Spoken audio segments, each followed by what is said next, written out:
If I was the sinner, would you be the preacher? Would you be my what's the done? I still got a lot of shit to learn, I'll admit it. صحيح مع فيديو ان شاء الله جايب لكم فيديو بجد هيعجبكم جدا. فيجاس، سوني فيجاس نفسه نزل فيجاس 14، غيروا فيه شويه حاجات، زودوا فيه شويه فيديو افكتس، حطوا ان انت ممكن تحط يعني انت مثلا عندك مصور بصوره كواليتي بتاعتها 1080 بي تروح على الجهاز نفسه 1080 بي، يعني دي حاجه كويسه جدا. فيجاس لسه منزلها مش عارف من يومين، بس زي ما انتم شايفين قدامكم ان هو ب 599 يعني $600، يعني خلينا نحسبها بالمصري يعني ب 7188، كل ده علشان برنامج.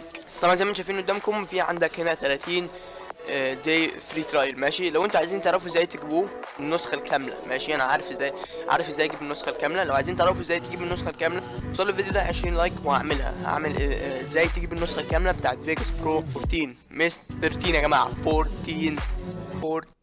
وزي ما انتم شايفين هنا لو نزلنا تحت عند ميديا مانجمنت اند برفورمانس، ماشي زي ما انتم شايفين هنا تاني حاجه مكتوب لك 4K سبورت. يعني هو فيجاس 13 ما كانش عنده اللي هو ال 4K القوي، يعني ممكن مثلا تحط كواليتي حلوه جدا في الجهاز عندك، مثلا تحطه في سوني فيجاس 13 تطلع بعد ما تعمل ريندر تطلع وحشه، بس هنا في 14 كيبل في ان هو يكون الصوره شكلها 4K. بس هم طوروا فيه كده شويه حاجات حلوه. لو عايزين تعرفوا ازاي تجيبوه نوصل الفيديو ده 20 لايك وبعديها اعمل فيديو تاني اشرح لكم ازاي تجيبوا فيجاس برو 14. ماشي انا هوريه لكم على السريع. هو ده فيجاس برو 14. لو عايزين تعرفوا ازاي تجيبوه كل تعملوا ما تنسوش تسيبوا لايك.